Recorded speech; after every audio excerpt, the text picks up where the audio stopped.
여러분 어릴 적 신앙생활을 하셨는지 모르겠어요. 어릴 적 오늘 이 더위에 찬양을 하면서 저희 어릴 적을 한번 돌아봤어요. 어릴 적에 부흥회를 하는데 왜 부흥회가 항상 여름에 있는지 모르겠어요. 그래서 창문을 교회 시골에서 다 열어놓고, 그리고 선풍기가 뭐 제대로 있나요? 아주 옛날에 그런 가운데 부채 붙여가면서 이렇게 부흥회를 참여했던 어린 시절이 기억이 납니다. 그런데 그때의 열정이 지금보다 훨씬 더했던 것 같아요. 여러분, 이 더위에 무너지지 않기를 축복합니다. 오늘 우리 삼손의 이야기를 다시 들어갑니다. 제가 지지난주에 영상으로 예배를 드렸어요. 그래서 영상으로 드리는 분들의 심정을 제가 알게 되었고, 그래서 저는 정말로 양복도 입고 제대로 갖춰서 예배에 임했습니다. 그럼에도 불구하고 이게 예배당이 아닌 곳에 드리다 보니까 자꾸 다른 것들의 시선도 많이 가고 그러더라고요. 여러분은 지금 어떠신지 모르겠어요. 철저하게 여러분 영상으로 드릴 수밖에 없는 상황이라고 한다면 예배당에 나오는 것 같이 똑같이 철저하게 옷을 갖추고 그렇게 예배로 서기를 축복합니다. 아멘. 그렇게 집중해야만 합니다. 아멘. 자, 우리 삼손의 이야기를 같이 나누겠는데요. 삼손의 이야기 가운데 삼손의 몰락의 가정일 수 있는 이야기를 성경이 아주 상세하게 다루고 있어요. 여러분, 사사들 가운데 이렇게 자세하게 다루고 있는 사사가 없어요. 그런데 삼손의 이야기를 왜 이렇게 자세하게 다루고 있을까? 그 이유는요, 삼손이 성령의 사람이었어요. 그리고 삼손이 나실인이었다는 사실은 우리에게 많은 교훈을 줍니다. 그가 성령의 사람이었음에도 불구하고 나실인이었음에도 불구하고 그가 몰락했다라는 거예요. 우리 그리스도인들도 지금의 성령의 사람이고 지금의 나실인인 것을 믿으시죠? 삼손과 같이 우리도 그렇게 몰락할 수 있다는 것, 그리고 우리가 그렇게 몰락할 수 있는 게 힘이 없어서도 하나님은 몰라서도 아니라는 거예요. 조금씩 죄를 용납하다가 죄에 대한 경계심이 풀어지고 극기하는 스스로 기준마저 낮추어가면서, 그래서 유기에 대한 경각심이 없어지게 됩니다. 그러면 한순간에 사탄이 파놓은 함정에 우리가 빠지게 돼 있는 거예요. 그래서 우리도 몰락하고 무너질 수 있다는 거예요. 여러분, 삼손을 자세히 보면 삼손에게 많은 기회가 있었습니다. 특히 오늘 우리가 같이 나누는 이 가사에서의 사건은 매우 중요한 삼손의 생애 전환점이 되는 일이었다고 할 수 있어요. 세상 사람들이 이런 이야기를 하죠. 인생에 몇 번의 기회가 있다. 우리 여러분 그렇게 알고 계시죠? 몇 번의 기회가 있죠. 그래서 어떤 사람들은 한 3번의 기회는 있다라고 해요. 물론 3번이 있는지 2번이 있는지 뭐 10번이 있는지는 모르겠어요. 그런데 인생에 기회가 있다고 얘기를 해요. 세상 사람들도 기회가 있는데 우리 그리스도인에게도 기회가 있다는 거 아세요? 그래서 기회를 잡는 사람과 기회를 잡지 못하는 사람의 삶이 있어요. 하나님께서도 우리에게 기회를 주십니다. 그런데 문제는 이 기회를 볼 수 있는 영의 눈이 없다는 거예요. 지금이 이 기회구나, 지금이 하나님이 주시는 이 기회구나, 찬스구나 라는 건 여러분 아세요? 하나님의 영이 붙들린 사람은 그것을 알아요. 순종을 하죠. 여러분 그렇게 되기를 주의 이름으로 축복합니다. 삼손의 위장결혼 작전은 실패로 끝났죠. 삼손이 딥나로 내려가서 위장결혼으로 그에게 블레셋에게 타격을 주려고 했던 사건. 그런데 그것이 실패로 끝났지만 결국은 하나님께서 다른 승리로 이끌어 주셨어요. 여러분 이 작전의 1차적 실패가 뭐였죠? 블레셋 여인에게 비밀을 말해준 거죠. 그러나 더 근본적인 실패의 원인이 뭐라고 했습니까? 삼손이 나시린의 규정을 그가 범했어요. 시체를 가까이 하면 안 되는 것을 범했고 시체 위에 있었던 꿀을 떠먹은 거예요.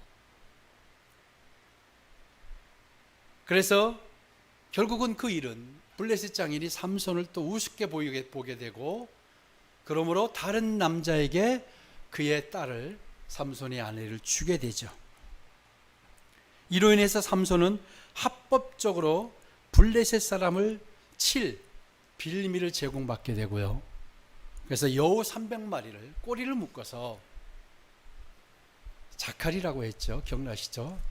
예, 이 여우를 꼬리를 묶어서 들에 풀어놔서 그 여우들이 난리를 쳤죠. 그래서 블레셋의 농작물을 다 그냥 망가뜨렸어요. 그리고 횃불을 꼬리에 붙여가지고 다 태워버렸다고 우리는 알고 있습니다. 엄청난 피해를 입은 블레셋인들이 가만히 있을 리 없죠. 그 원인이 무엇인 걸 찾다가 삼손과 관련이 있었고, 그것이 블레셋 그의 장인의 집과 관련이 있었다. 그래서 블레셋 장인의 집과 그 딸을, 그 집을 아예 불태워 죽여버렸습니다. 그래서 삼손이 그 이유를 들어서 블레셋을 많은 사람들을 죽이게 되죠. 그래서 어떤 일이 일어났죠? 그 일은 결국은 블레셋과 유다가 대치하는 전국까지 그것이 발전이 되게 됩니다. 그러자 이 일이 큰일 났어요. 그러자 유다 사람 3,000명이 들고 일어나요. 근데 그 사람들이 블레셋을 대항하면 되는데 삼손을 찾아가죠.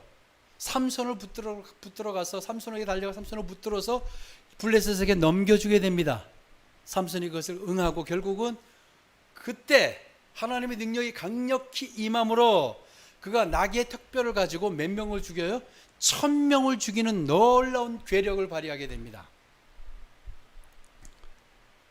그러자 이 일은 삼손이 이스라엘의 사사로 정말 제대로 등극하게 되는 계기가 되죠. 그리고 블레셋은 엄청나게 그를 두려워하게 되었습니다. 그러니까 이 사건은요, 이제 이스라엘이 같이 힘을 합해서 블레셋에서 타격을 줄 수 있다라는 것을 준 계기가 돼요. 그리고 이제 그것으로 말미암아 삼손에게 사람들이 몰려들었을 거예요. 아마 성경이 정확히 그것을 표현하고 있지 않지만 그 사건 이후로 사람들이 하나둘 몰려들었다고 생각합니다. 그러면 삼손이 이때 무엇을 해야 됐을까요? 그렇게 몰려들었을 사람들을 이제 준비시키고 함께 다음을 도모해야 됨이 마땅했을 겁니다.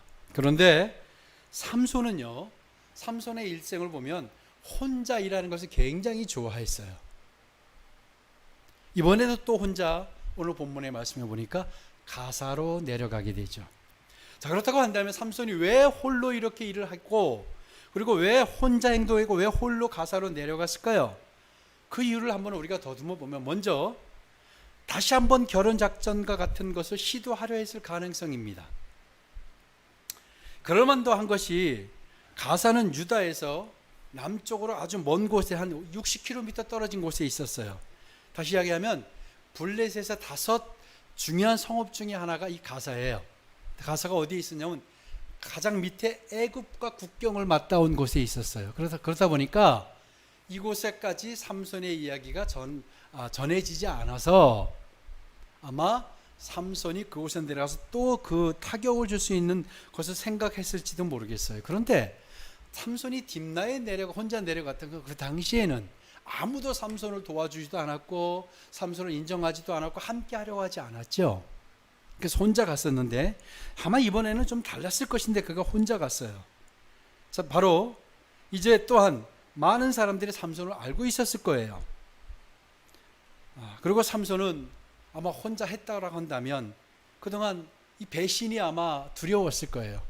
3,000명이 나와서 자신을 도와주는 게 아니라 자신을 넘겼잖아요. 그들은 위기 앞에, 블레셋의 위기 앞에 언제든지 도망하고 언제든지 흔들리고 넘어갈 수 있는 사람들이었다라는 거예요. 그리고 또 다른 이유가 있다면 뭘까요? 당시 기생이 머문 곳은요, 많은 사람들이 드나드는 곳이에요. 그렇다고 한다면 많은 정보를 얻을 수 있는 곳이기도 했겠죠. 그래서 삼손이 블레셋의 정보를 취득하고 했을 수도 있다라는 가정입니다. 그런데 삼손의 행적을 자세히 추적해 보면 아마 그것보다는 단순히 매춘부를 찾아간 것 같습니다. 삼손을 1차 딥날 사건 때도 조금씩 사실 무너져 가고 있었죠. 삼손이 조금씩 무너져 가고 있었어요. 나실인의 규정을 어기고 그러면 조금씩 무너져 가고 있었어요. 조금씩 타협하고 용인하자 자신도 모르는 상황에 죄에 무뎌지고 무너지고 있었다라는 거예요. 그렇기 때문에 이번에도 혼자 내려왔던 것이라고 보여집니다. 또 다른 이유가 있다라고 한다면 뭘까요? 정확히 성경이 어떤 것을 얘기하는지 모르지만 우리가 추측을 하는 거예요. 또 다른 이유가 있다면, 여러분 성령의 기름 부음을 받은 기억이 있으세요? 여러분 성령의 강력한 기름 부음을 받으신 적이 있으세요? 안수 집사님 있으시죠? 여러분의 믿음의 생활 가운데 성령 기름 부음 받은 사건, 그것을 확실한 사건이 한두 번쯤은 있을 거예요. 여러분 성령의 기름 부음 받은 삶은 일반적인 삶이 아니에요. 그렇죠? 성령이 우리의 능력으로는 도저히 설명할 수 없는, 설명도 안 되는 일을 우리가 해내기도 합니다. 그런데 성령의 강력한, 여러분 한번 여러분의 주변을 돌아보세요. 많은 믿음의 사람들을 한번 여러분 생각해 보세요. 성령의 강력한 기름 부음 받은 분들, 예를 들어 신유의 능력이 있다라거나 여러 가지 능력이 있는 분들, 그런 강력한 기름 부음 받은 분들의 이후의 삶을 한번 추적해 보세요. 어떻습니까? 영적인 후유증에 늘 시달리는 걸 볼 수가 있어요.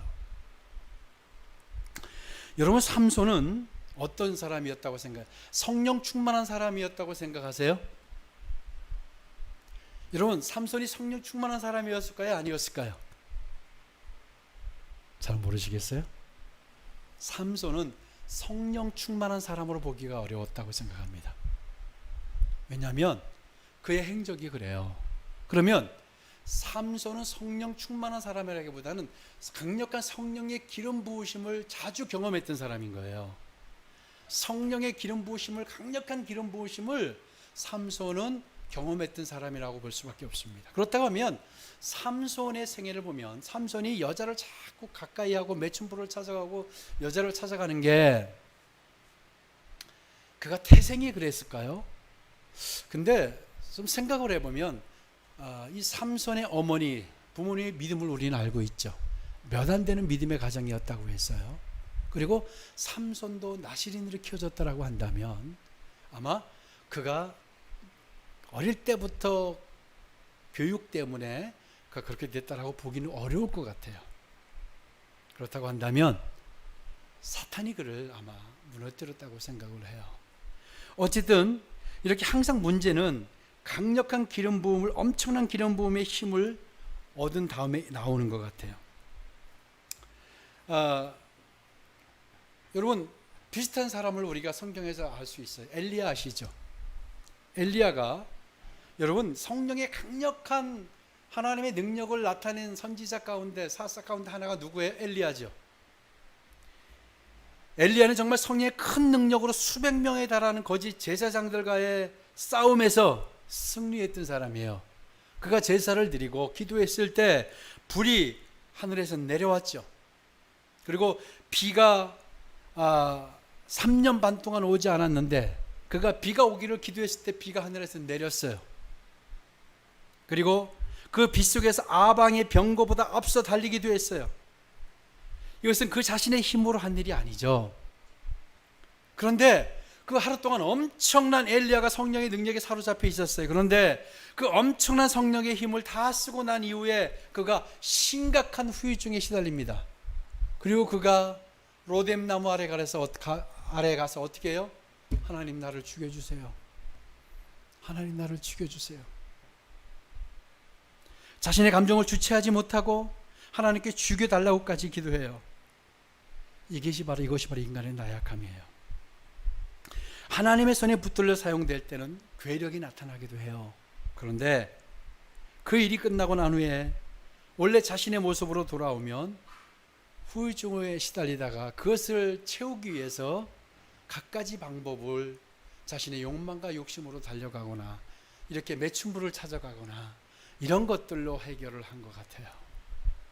아마 삼손도 그래서 여인을 찾아간 것이 아닌가.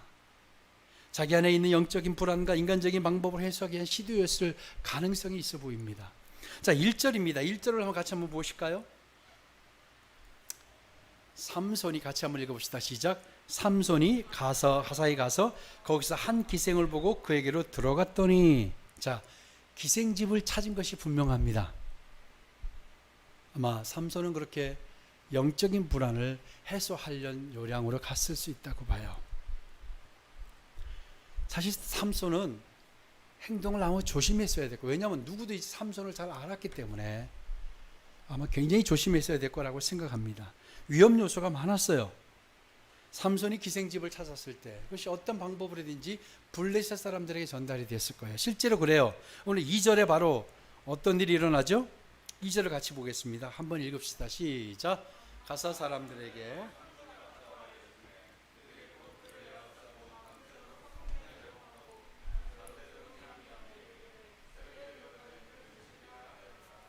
아멘. 자, 삼손의 등장에 모두 죄를 짜내어 죽이려고 달려들었습니다. 그런데 이 사건은요, 삼손이 그것을 알고 하나님이 아마 성령의 감동을 주셨겠죠. 그것을 알고 그가 먼저 바로 이 가사의 성의 성문을 뜯어내요. 그리고 기둥과 빗장까지 뜯어내요. 그것을 어깨에 메고 가사에서 상당히 멀리 떨어진 헤브론 골짜기까지 갖다 놓은 거예요. 여러분, 성문을 떼어버린다는 것은 굉장히 중요한 의미가 있어요. 성문이 무너지면 어떻게 돼요? 그 성이 무너지는 거예요. 성문만이 아니라 두 기둥과 빗장까지 다 떼가지고 아마 이 무게가 좋게 몇 톤은 되었을 거예요. 사람 혼자 힘으로 할 수 없는 일을 이 삼손은 그것을 어깨에 메고 헤브론 골짜기까지 가면서 블레셋에게 엄청난 공포를 아마 줬을 거예요. 또한 이스라엘에게도 아마 그들의 동기부여를 할 수 있는, 그들이 일어날 수 있는, 자신감을 가질 수 있는 아마 일석이조의 일을 아마 삼손이 그것을 해요. 자, 그러면 이런 궁금증이 또 생겨요. 삼손이 기생집을 가면, 여러분 이런 생각할 수 있어요. 기생집을 갔을 때 하나님이 또 도와주실 거야. 그래서 이번에도 블레셋에게 큰 타격을 줄 수 있을 거라고 생각하고 갔을까요? 그렇게 생각되세요? 아마 그거는 아니었을 거예요. 아니었을 거라고 생각합니다. 그런데 그럼에도 불구하고 여러분, 하나님이 그의 경솔한 행동이었음에도 불구하고, 그가 죄를 짓고 있는 현장에도 불구하고 하나님의 긍휼과 포기할 수 없었던 은혜가 사실 삼손에게 임했던 겁니다. 여러분, 삼손이 가사에 가서 그 기생집에 가서 뭘 했을 것 같아요? 기생을 붙들고 복음을 전했을까요? 그를 회개시키려고 들어갔을까요? 어떨 것 같아요? 아니죠. 뻔한 거 아닙니까? 죄를 지으러 간 거예요. 그렇다고 한다면 하나님은 그곳에서 그를 죽이셔도 마땅해요. 죄를 지어가고 있기 때문에. 그는 하나님께 부름받은 사사였어요. 이미 또한 상황도 죽은 목숨이나 다름이 없었죠. 사람들이 에워싸고 새벽이면 그를 죽이려고 해서 여러분, 삼손을 알았는데 그들이 한두 사람이 왔겠습니까? 아마 좋게 수십 명은 되었을 거예요. 그러면 삼손이 하나님이 주신 괴력이 아니고선 그 위기를 그가 탈출할 수가 없었을 거예요. 그런데 하나님께서 삼손을 포기할 수 없으셨던 것 같아요. 그가 죄를 짓고 있었지만 그를 포기하지 않으시고 하나님은 그를 다시 구원하시고 다시 능력을 주셨다는 거예요. 그런데 왜 그랬을까요? 그건 하나님의 사랑 때문이죠. 근데 이 사건은 굉장히 중요한 영적인 의미가 있더라고요. 저는 이 사건을 보면서 그 이후의 이야기를 제가 이렇게 읽어보면서 하나님이 삼손을 여기 때 구원하신 것은 저는 하나님이 마지막 기회를 주신 걸로 보여져요. 왜냐하면 그 위에 누구를 만나죠? 솔에게 골짜기에 들릴라를 만나게 되죠. 그리고 그의 생애는 몰락을 하게 돼요. 무너지게 돼요. 그렇다고 한다면 하나님이 분명히 우리 양심이라는 게 있어요. 하나님이 주신 우리 제어 장치 중에 하나가 양심이에요. 선한 양심이 우리에게 있음을 믿습니다. 아멘. 하나님이 선한 양심을 우리에게 주셨죠. 그러면 죄를 짓고 있을 때 여러분 그 선한 양심을 우리에게 이야기합니까? 안 합니까? 합니까? 안 합니까? 하죠. 죄인 것을 이야기를 해요. 그럼에도 불구하고 우리가 완악하고 악해서 그 죄를 그냥 저질러 버리는 거예요. 아, 이것이 내가 죄다라는 걸 여러분 그리스도인들은 모르고 짓는 사람 거의 없어요. 그렇지 않아요? 여러분은 안 그런 거? 저는 그래요. 여러분 안 그래요? 죄를 알면서 져요? 모르면서 져요? 알면서 짓죠. 그러면 하나님 앞에 사사로 부름받은 이 삼손이 이 기생집에 가서 죄를 짓고 있는데 그럼에도 불구하고 사람들이 에워싸서 자기를 죽이려고 하는 현장이에요. 위기 순간에 그럼에도 하나님이 그에게 힘을 주셨다라고 하는 것은 하나님이 내가 더 죄를 지어도 되는구나. 이제 정도는 하나님께서 이 정도의 죄는 용서하시는구나. 이렇게 삼손이 생각해서는 안 되는 거예요. 내가 이렇게 큰 죄를 짓고 있는데 불구하고 하나님이 나를 용서하시고 다시 살리시는구나. 그거 하나님께 회개했어야 돼요. 여러분, 하나님이 내가 정말 위기의 순간에 하나님이 나를 도와주셨어요. 그런 걸 경험하고 이제 내가 살아온 죄를 짓는데 이 죄를 짓는데도 하나님이 나를 치지 않는 거예요. 하나님이 나를 그냥 내버려 두시는 거예요. 그러면 이 정도는 하나님이 나를 용서하는구나 라는 생각이 우리를 찾아와요. 그런데 하나님이 용서하시는 게 아니라 하나님이 더 큰 사랑이 지금 하나님이 그걸 그냥 기다리고 계시는 거예요.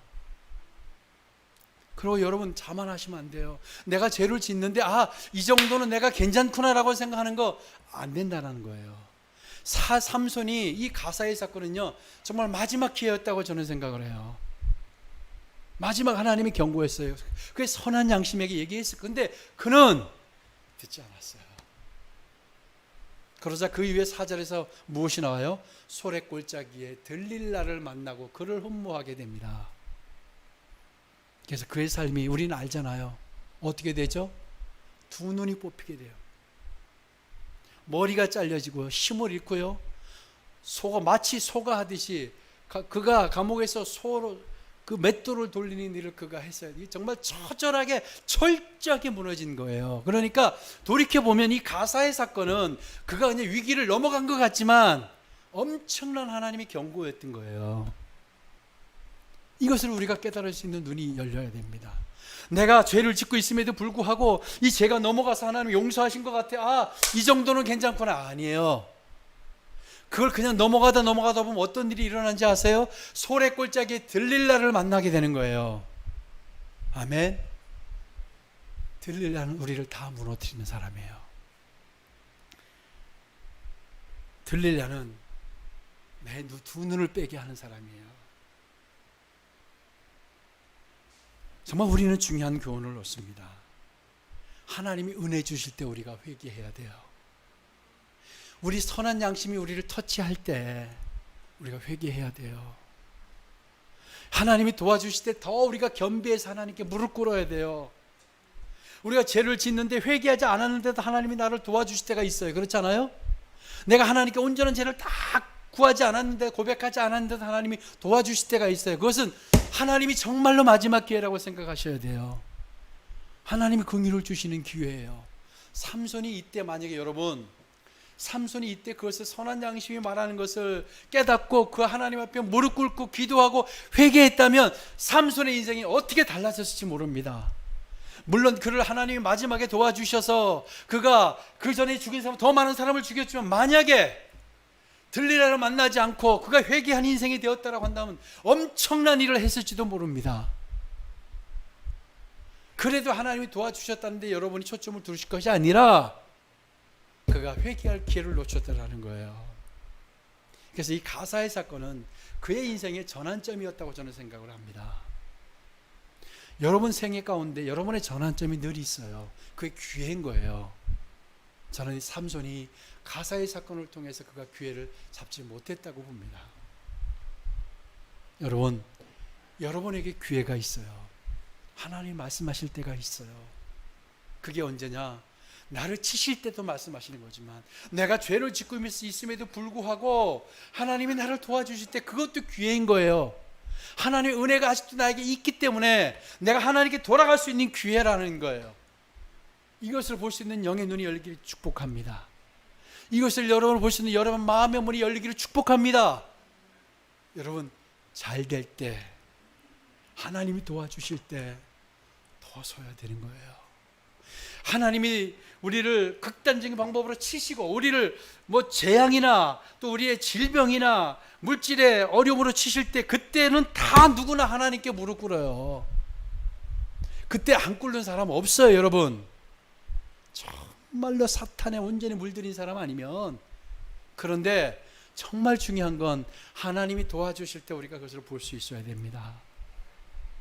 하나님이 도와주실 때, 하나님 나를 여전히 하나님 긍휼히 여기실 때 우리가 하나님께 돌아서야 한다는 사실입니다. 아멘. 여러분, 소래골짜기에 들릴라를 만나고 싶으세요? 달콤하고 아름답고 그 여인을 만나서 잠시는 달콤할지 모르지만 그의 생애가 다 무너졌잖아요. 그런 들릴라와 같은 여인이 우리에게 기다리고 있을지도 몰라요. 지금 오늘 이 시즌에, 이 시기에 파멸로 몰아갈 여인을 만나지 않기를 축복합니다. 하나님이 도와주실 때 그냥 지금 봐주시고 하나님이 그냥 우리를 긍휼히 여기실 때 선한 양심이 말하는 것들을 여러분 들으시기 바랍니다. 그래서 하나님께 여러분 돌이키셨으면 좋겠어요. 그래서 이때가 더 하나님께 회개하고 기도와 예배 영으로 충만한 때로 여러분 만드시기를 축복합니다. 지금 하나님 우리에게 말씀하고 계시는 거예요. 이걸 그냥 한 목사의 말로 듣지 마시기 바랍니다. 하나님이 지금 나를 도와주고 계신데 이때 더 내가 하나님께 서야겠구나.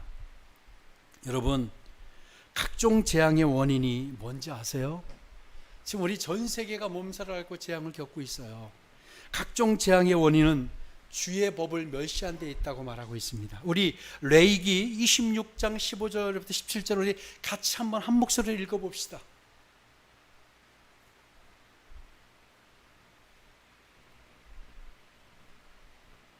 레위기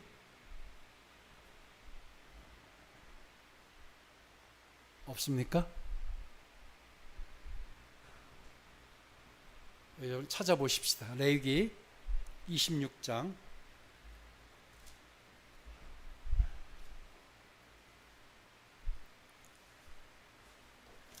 5절에서 우리 7절을 같이 한번 한 목소리로 우리 15절에서 17절입니다. 15절 17절을 한 목소리를 같이 읽도록 하겠습니다. 188쪽입니다. 자, 시작. 내 규례를 멸시하며 마음에 내 법도를 싫어하여 내 모든 계명을 준행하지 아니하며 내 언약을 배반할진대 내가 이같이 너에게 행하리니 곧 내가 너에게 놀라운 재앙을 내려 폐병과 열병으로 눈이 어둡고 생명이 쇠약하게 할 것이요 너희가 파종한 것은 헛되리니 너희의 대적의 것을 먹을 것임이며 내가 너희를 치리니 너희가 너희의 대적에게 패할 것이요 너희를 미워하는 자가 너희를 다스릴 것이며 너희는 쫓는 자가 없어도 도망하리라. 아멘. 여러분, 하나님이 선하게 우리를 대하실 때 돌이키시기 바랍니다. 하나님의 성실이 우리에게 있을 때, 그리고 하나님의 능력이 우리에게 상실되기를 원하지 않으시죠? 하나님께 더 돌이키고 잘 될 때, 안 될 때도 모르지만 잘 될 때 하나님께 엎드리는 여러분 되시기를 축복합니다. 아멘. 그래서 이 가사의 사건이 삼손에겐 전환점이었다고 생각하는데 우리도 그것을 바라보면서 지금이 전환점이구나. 지금이 내 인생에 굉장히 중요하구나. 이때 내가 하나님께 제대로 서지 못했을 때는 무슨 말을 할 거예요?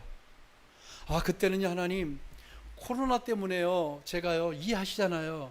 근데 코로나 때문에 정말로 하나님 앞에 더 서는 사람들이 있다라는 거예요. 이런 기회를 붙드시기 바랍니다. 붙드는 여러분 되시기를 축복합니다. 아멘. 우리 같이 기도합시다. 하나님, 기회를 붙들게 도와주세요. 그리고 하나님, 이때 하나님을 더 바라보게 도와주세요. 우리 한번 같이 우리가 우리의 사명이 뭐죠? 세상의 빛과 소금이라고 했어요. 우리가 생명을 지키지 못한 죄는 혹시 없습니까? 같이 한번 우리 회개하면서 다시 결단하면 좋겠어요. 우리 하나님께 한번 기도합시다.